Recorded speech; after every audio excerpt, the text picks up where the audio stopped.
Hello and नमस्कार। Strong competitor YouTube channel पर आप सबका स्वागत है। आज हम एक ऐसे विषय पर गहराई से चर्चा करेंगे जो सीधा हमारे जीवन और खेती से जुड़ा है। आज का हमारा विषय है राजस्थान की मिट्टियां। मिट्टियां मतलब हम इसके वैज्ञानिक और सामान्य दोनों वर्गीकरणों को समझेंगे। बिल्कुल, हम दोनों को बारीकी से देखेंगे, लेकिन विषय की गहराई में उतरने से पहले सबसे बुनियादी सवाल यही उठता है कि आखिर मिट्टी है क्या। हम लोग तो जमीन की जो ऊपरी सतह दिखती है उसी को मिट्टी मान लेते हैं ना। साधारण बोलचाल में हाँ, लेकिन भूगोल और कृषि विज्ञान में इसे थोड़ा अलग तरह से देखते हैं। अच्छा, तो विज्ञान के हिसाब से मिट्टी क्या है? मिट्टी असल में चट्टानों के टूटने, जिसे हम डिसइंटीग्रेटिंग रॉक्स कहते हैं, और जैविक प्रभावों की एक बहुत लंबी प्रक्रिया से बनती है। मतलब ये कोई एक दो दिन का काम नहीं है? बिल्कुल नहीं, इसमें सदियां लग जाती हैं। इसके मुख्य रूप से 3 स्तर होते हैं। 3 स्तर? कौन कौन से? सबसे ऊपर होती है टॉप सॉइल, यानी ऊपरी उपजाऊ मिट्टी। यही सारी खेती होती है और इसी में सबसे ज्यादा ह्यूमस होता है। ओके। और इसके नीचे? इसके ठीक नीचे शरणग्रस्त चट्टाने होते हैं, मतलब वो चट्टाने जो अभी टूट टूट कर मिट्टी बन रही हैं। एकदम सही। और सबसे नीचे होती है आधार चट्टान, जिसे बेड रॉक कहते हैं। समझ गई। अब अगर हम राजस्थान की बात करें तो यहाँ मिट्टी के स्वरूप को तय करने वाली सबसे मुख्य विभाजक रेखा अरावली पर्वतमाला है। अरावली? हाँ, राजस्थान में विश्व का सबसे युवा मरुस्थल भी है और प्राचीनतम पर्वत श्रृंखला भी। एक मिनट सर, यहाँ एक डाउट है। एक पर्वतमाला मिट्टियों को 2 भागों में कैसे बांट सकती है? क्या ये किसी विशाल दीवार की तरह काम करती है जो मौसम को ही रोक देती है? बहुत ही बेहतरीन सवाल है ये। देखो, अरावली सच में एक प्राकृतिक दीवार का ही काम करती है। अच्छा, वो कैसे? यह मानसूनी हवाओं और बारिश वाले बादलों को रोक देती है, तो इसके पश्चिम में बारिश नहीं हो पाती। ओह, तो वहाँ सदियों से सूखा पड़ने के कारण मरुस्थलीय मिट्टी बन गई। बिल्कुल, जबकि अरावली के पूर्व में अच्छी बारिश होती है और नदियों का जाल है, तो वहाँ उपजाऊ मिट्टी बनती है। अब समझ आया। और सर, आपने चट्टानों के टूटने की प्रक्रिया में भौतिक, रासायनिक और जैविक परिवर्तन की बात की थी। उनका असली मतलब क्या है जमीन पर? इसे एक बहुत ही आसान क्लासरूम उदाहरण से समझते हैं। भौतिक परिवर्तन का सीधा संबंध तापमान से। तापमान मतलब गर्मी और सर्दी का असर? हाँ, दिन में जब कड़ाके की धूप पड़ती है तो चट्टान गर्म होकर फैलती है, और रात में जब ठंड होती है तो वो सिकुड़ती है। तो लगातार सदियों तक फैलने और सिकुड़ने से क्या होगा? उसमें दरारें आ जाएंगी। जैसे अगर हम गर्म कांच के ग्लास में एकदम से ठंडा पानी डाल दें तो वो चटक जाता है। क्या बात है, एकदम सटीक उदाहरण। बस ऐसा ही चट्टानों के साथ होता है, उनमें माइक्रो फ्रैक्चर्स बन जाते हैं। और रासायनिक परिवर्तन क्या है? इसमें चट्टानों के अंदर जो खनिज होते हैं वो पानी और हवा के साथ रिएक्शन करते हैं। जैसे लोहे में जंग लगना? बिल्कुल, जंग लगना एक रासायनिक रिएक्शन है जिससे लोहा कमजोर हो जाता है। चट्टानें भी ऐसे ही घुलकर कमजोर होती हैं। ओके।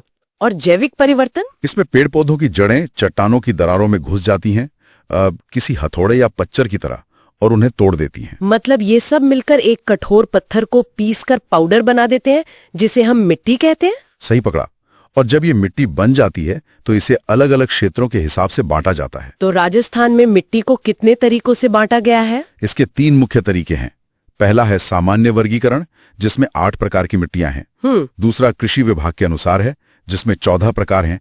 लेकिन सबसे ज्यादा प्रामाणिक और परीक्षा के लिए जरूरी है वैज्ञानिक वर्गीकरण, वो जो USDA के अनुसार है। हाँ, United states department of agriculture.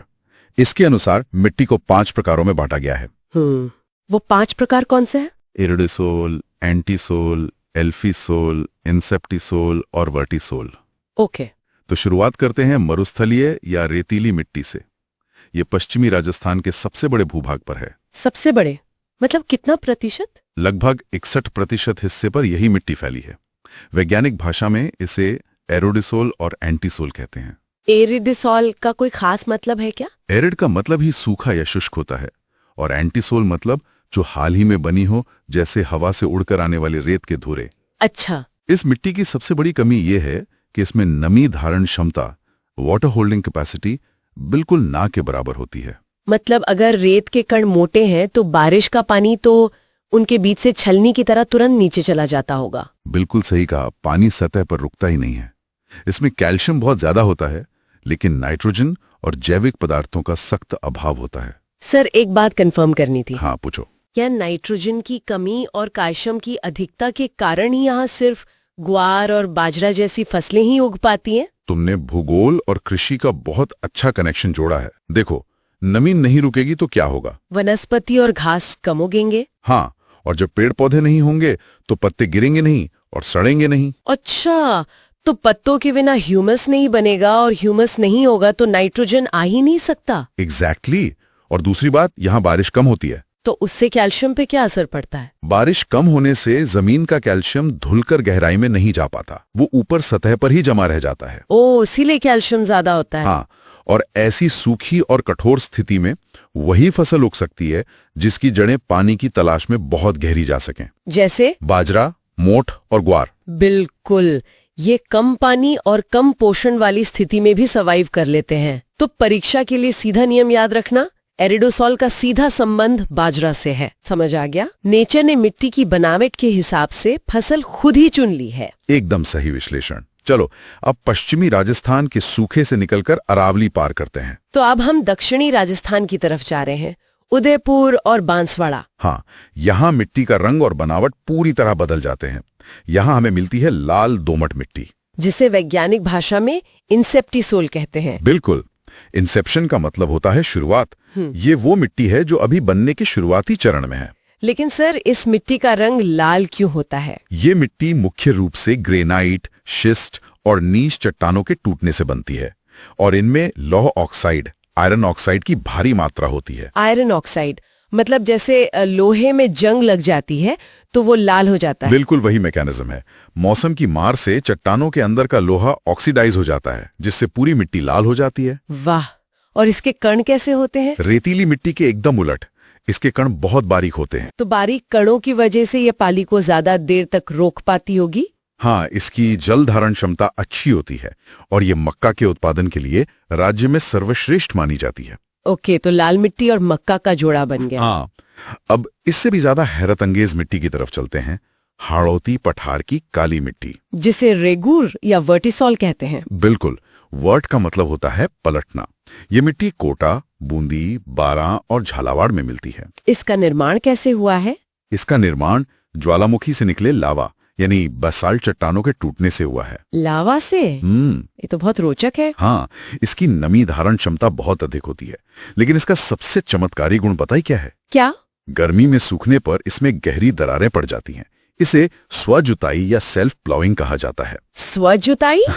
Sir, ये सुन के थोड़ा अजीब लग रहा है। अजीब क्यों? मतलब दरारें तो तब पड़ती हैं जब जमीन बंजर हो जाती है। क्या सच में दरारें पड़ने से ऐसा लगता है जैसे खेत जोत दिया गया हो? हाँ, बिल्कुल ऐसा ही लगता है। देखो, इसे एक स्पंज के उदाहरण से समझो। स्पंज? बेसाल्ट चट्टानों से बनी इस मिट्टी में एक खास तरह की क्ले होती है। जब बारिश होती है तो ये क्ले पानी सोखकर पूरी तरह फूल जाती है और बहुत चिपचिपी हो जाती है।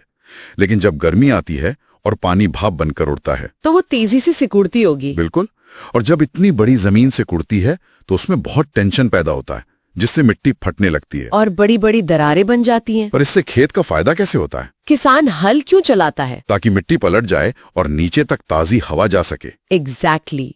इन गहरी दरारों के जरिए हवा खेत की गहराई तक पहुंच जाती है। ओह, मतलब हवा का आदान प्रदान अपने आप हो गया। हाँ, और ऊपर की सूखी मिट्टी टूट टूट कर इन दरारों में गिरती रहती है, तो मिट्टी अपने आप ऊपर से नीचे मिक्स हो जाती है। वाह!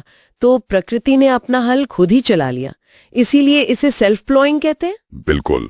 और ये कपास, कॉटन और सोयाबीन के लिए सबसे बेहतरीन है। समझ गई। ज्वालामुखी का लावा करोड़ों साल बाद कपास की फसल के लिए काम आ रहा है। यही तो भूगोल का जादू है। चलो, अब पूर्वी राजस्थान के हरे भरे मैदानों का रुख करते हैं। अलवर, भरतपुर और जयपुर की तरफ। हाँ, यहाँ की सरताज है जलोढ़ मिट्टी, जिसे कछारी मिट्टी या एल्फिसोल भी कहते हैं। ये एल्फिसोल मिट्टी कैसे बनती है? ये मिट्टी वहीं की चट्टानों के टूटने से नहीं बनती, इसे नदियां अपने साथ बहा कर लाती हैं। नदियां? जैसे चंबल, बनास और बाणगंगा। बिल्कुल। नदियां पहाड़ों से चट्टानों का सबसे बारीक और मिनरल्स वाला हिस्सा काट कर लाती हैं, जिसे अवसाद या सेडिमेंट्स कहते हैं। तो ये अवसाद मैदानों में जमा हो जाते हैं? हाँ, दूर दूर के मिनरल्स एक जगह जमा होने के कारण ये राजस्थान की सबसे उपजाऊ मिट्टी बन जाती है। इसमें कौन से पोषक तत्व ज्यादा होते हैं? इसमें पोटाश और चूने की मात्रा भरपूर होती है। तब तो यहाँ बहुत अच्छी फसलें उगती होंगी। एकदम सही। गेहूं, सरसों, जौ और तंबाकू के लिए ये किसी वरदान से कम नहीं है। लेकिन जहां एक तरफ नदियां इतनी उपजाऊ मिट्टी बनाती हैं, वहीं इंसान की गलतियों से एक ऐसी मिट्टी पैदा हो रही है जो खेती के लिए जहर है। इंसान की गलतियों से कौन सी मिट्टी? लवणीय और क्षारीय मिट्टी, जिसे स्थानीय भाषा में रेह, कल्लर या खारी मिट्टी कहते हैं। खारी मिट्टी ये कैसे बन जाती है? ये खराब जल निकासी और खेत में अत्यधिक सिंचाई करने के कारण पैदा होती है। बाड़मेर, जालोर और श्री गंगानगर में ये बड़ी समस्या है। सर, यहाँ एक लॉजिकल सवाल आ रहा है दिमाग में। हाँ, पूछो, क्या सवाल है? किसान तो यही चाहता है ना कि उसके खेत को ज्यादा पानी मिले। पानी तो फसल को बढ़ाता है। हाँ, फिर अत्यधिक सिंचाई से मिट्टी खराब कैसे हो सकती है? या पानी ज्यादा होने से जमीन के अंदर के नमक का कोई रिएक्शन होता है? बहुत ही सटीक दिशा में सोच रही हो तुम। देखो, अत्यधिक सिंचाई मिट्टी को एक भौतिक प्रक्रिया से खराब करती है, जिसे केशिका क्रिया या कैपिलरी एक्शन कहते हैं। ये कैपिलरी एक्शन कैसे काम करता है? पानी के साथ नमक ऊपर कैसे आता है? इसे एक लालटेन के उदाहरण से समझते हैं। लालटेन की बत्ती देखी है? हाँ, रुई की बत्ती होती है। जब उसका निचला हिस्सा तेल में डूबा होता है तो तेल गुरुत्वाकर्षण के खिलाफ रुई के धागों से ऊपर चढ़ता है ना? बिल्कुल, तेल अपने आप ऊपर आता है। जमीन के अंदर भी यही सिस्टम चलता है। मिट्टी के कणों के बीच बहुत पतली पतली नलियां होती हैं। ओके। जब खेत में जरूरत से ज्यादा पानी भर दिया जाता है और उसके निकलने का कोई रास्ता नहीं होता, तो ग्राउंड वाटर लेवल ऊपर आने लगता है। हाँ, और उस ग्राउंड वाटर में जमीन के अंदर का नमक और क्षार पहले से घुला होता है। अच्छा, फिर जब दिन में तेज धूप पड़ती होगी तो सतह का पानी भाप बनकर उड़ने लगता है और वो जो नमक घुला था वो सतह पर ही छूट जाता होगा। एकदम सही। पानी उड़ जाता है और नमक मिट्टी के ऊपर एक सफेद चादर की तरह बिछ जाता है। ओह, ये तो सच में एक उल्टा पंप है जो जमीन का जहर ऊपर ला रहा है। बिल्कुल, और धीरे धीरे पूरी उपजाऊ जमीन खारी मिट्टी में बदल जाती है। फिर इसका इलाज क्या है? मैंने सुना है जिप्सम इसमें मदद करता है। हाँ, लवणीयता दूर करने के लिए जिप्सम का प्रयोग किया जाता है। जिप्सम का कैल्शियम मिट्टी में फंसे हुए सोडियम को हटा देता है। अच्छा, और क्षारीय मिट्टी के लिए क्या करते हैं? क्षारीयता के लिए रॉक फॉस्फेट का इस्तेमाल होता है और शुरुआत में यहाँ लवण सहिष्णु फसलें उगाई जाती हैं। लवण सहिष्णु मतलब जो नमक झेल सकें? हाँ, जैसे अनार और गन्ना, ये बचे हुए नमक को आसानी से बर्दाश्त कर लेते हैं। समझ गई। अब आते हैं मिट्टी की सबसे भयानक समस्या पर, मृदा अपरदन। मृदा अपरदन मतलब सॉइल इरोजन। हाँ, इसे कृषि विज्ञान में रेंगती मृत्यु या टीबी कहा जाता है। रेंगती मृत्यु? सर, ये तो बहुत डरावना नाम है। डरावना है भी। राजस्थान में इसके 3 मुख्य प्रकार हैं। पहला है वायु अपरदन। ये तो हवा तेज चलने से होता होगा, जैसलमेर की तरफ। बिल्कुल, जैसलमेर में सबसे ज्यादा होता है। वहाँ का नाचना गांव रेगिस्तान के प्रसार के लिए बहुत प्रसिद्ध है। और दूसरा प्रकार? दूसरा है अवनालिका अपरदन, जिसे गली इरोजन कहते हैं। ये मुख्य रूप से चंबल नदी से होता है। सर, ये गली इरोजन क्या होता है? क्या ये बारिश के पानी से आंगन में बनने वाली छोटी नालियों जैसा है? छोटी नालियां नहीं, यहाँ चंबल नदी बड़े क्षेत्र में खाइयां बना देती है। खाइयां? हाँ, जब नदी तेज रफ्तार में बहती है तो मिट्टी में गहरी गहरी खाइयां और बीहड़ काट देती है। ओह, सवाई माधोपुर और धौलपुर के बीहड़? बिल्कुल वही। वो इतने आड़े तिरछे और गहरे होते हैं कि वहाँ खेती करना लगभग असंभव है। बाप रे। और तीसरा प्रकार कौन सा है? तीसरा है चादरी अपरदन यानी शीट इरोजन। ये पहाड़ी ढलानों पर होता है, जैसे सिरोही और राजसमंद में। मतलब पहाड़ के ऊपर से मिट्टी पानी के साथ बह जाती है। हाँ, बारिश का पानी पूरी उपजाऊ परत को एक चादर की तरह बहा ले जाता है। सर, एक बात और, ये जो अत्यधिक सिंचाई से सेम की समस्या होती है हनुमानगढ़ के बड़ोपल में। हाँ, जहाँ जमीन हमेशा पानी से दलदली रहती है। उसके समाधान के लिए यूकेलिप्टस या सफेदा के पेड़ क्यों लगाए जाते हैं? मुझे लगा था मिट्टी रोपने के लिए घास लगानी चाहिए। एक बड़ा पेड़ कैसे काम आता है? बहुत अच्छा सवाल है। सफेदा का पेड़ एक बड़े प्राकृतिक पंप या स्ट्रॉ की तरह काम करता है। प्राकृतिक स्ट्रॉ? हाँ, उसकी जड़ें बहुत गहरी होती हैं। वो जमीन से रोजाना सैकड़ों लीटर पानी पी जाता है और पत्तियों के रास्ते हवा में उड़ा देता है। वाह, तो दलदली इलाकों का पानी धीरे धीरे कम हो जाता है। बिल्कुल। और अब तुम्हारे उस सवाल पर आते हैं कि अपरदन को रेंगती मृत्यु क्यों कहते हैं। हाँ, क्या इसलिए कहते हैं क्योंकि ये चुपचाप खेत की उपजाऊ परत को खत्म कर देती है और किसान को पता भी नहीं चलता। तुमने खुद ही सही जवाब दे दिया। जैसे टीबी की बीमारी अचानक नहीं मारती, धीरे धीरे कमजोर करती है, वैसी हल्की हवा और पानी धीरे धीरे टॉपसॉइल उड़ा ले जाते हैं। बिल्कुल। खेत देखने में वैसा ही अख्ता है, लेकिन पैदावार गिर जाती है। इसे रोकने के लिए ढाल के विपरीत जुताई और समुच्च कृषि यानी कंटूर फार्मिंग की जाती है। अब सारे डॉट्स कनेक्ट हो गए। चलो अब परीक्षा के लिए कुछ स्मार्ट ट्रिक्स और तथ्य बता दूं। हाँ सर, प्लीज। ट्रिक से चीजें जल्दी याद हो जाती हैं। तो काली मिट्टी यानी वर्टिसॉल के जिले याद रखने की ट्रिक है कोजा बाबू। कोझा बाबू मतलब कोटा, झालावाड़, बारा और बूंदी। बहुत बढ़िया। और लाल दोमट मिट्टी के लिए याद रखना उडू लालो। उडू लालो, ऊ से उदयपुर और डू से डूंगरपुर, लालो से लाल मिट्टी। एकदम परफेक्ट। और श्री गंगानगर की मिट्टियों के लिए ट्रिक है रेव रीना गंगा किनारे। रेव रीना गंगा किनारे मतलब रेवेरीना और साइरोजिम्स मिट्टियां गंगानगर में मिलती हैं। सही है। और जोड़े हमेशा याद रखना, काली मिट्टी में कपास, लाल में मक्का और रेतीली में बाजरा। ये जोड़े तो पक्के याद हो गए। सर, वो ग्रेनाइट और शिस्ट वाले पॉइंट पर एक चीज पूछनी थी। हाँ पूछो। क्या ये ग्रेनाइट और शिस्ट चट्टाने ही मिट्टी को लाल पीला रंग देती हैं? बिल्कुल सही। और एक बात और याद रखना, राजस्थान की पहली मिट्टी परीक्षण प्रयोगशाला 1958 में जोधपुर में स्थापित हुई थी। 1958 जोधपुर। और दूसरी जयपुर में। और राज्य में सबसे ज्यादा क्षेत्रफल पर रेतीली मिट्टी है, मतलब एरिडीसोल और एंटीसोल। बिल्कुल। अब इस पूरी क्लास का एक भौगोलिक सार निकालते हैं एक कंपास के रूप में। कंपास? यस। मतलब दिशाओं के हिसाब से। हाँ, अगर हम पश्चिम की तरफ यानी मरुस्थल में जाएंगे तो वहां कौन सी मिट्टी होगी? वहां रेतीली मिट्टी होगी, वैज्ञानिक नाम एरिडीसोल, और मुख्य फसल बाजरा। बहुत बढ़िया। और अगर पूर्व की तरफ मैदानों में जाएंगे तो वहां नदियों वाली जलोढ़ मिट्टी होगी यानी एल्फिसोल, जो गेहूं के लिए बेस्ट है। सही। दक्षिण में अरावली की तरफ वहां लाल दोमट मिट्टी होगी इंसेप्टिसोल, जिसका सीधा रिश्ता मक्का से है। और अंत में दक्षिण पूर्व हाड़ौती के पठार में वहां ज्वालामुखी के लावा से बनी काली मिट्टी होगी यानी वर्टिसोल, और फसल कपास। बेहतरीन। तो इन सारी बातों का एक ही निष्कर्ष है कि सही मृदा प्रबंधन ही राजस्थान के समृद्ध कृषि भविष्य की कुंजी है। बिल्कुल सर।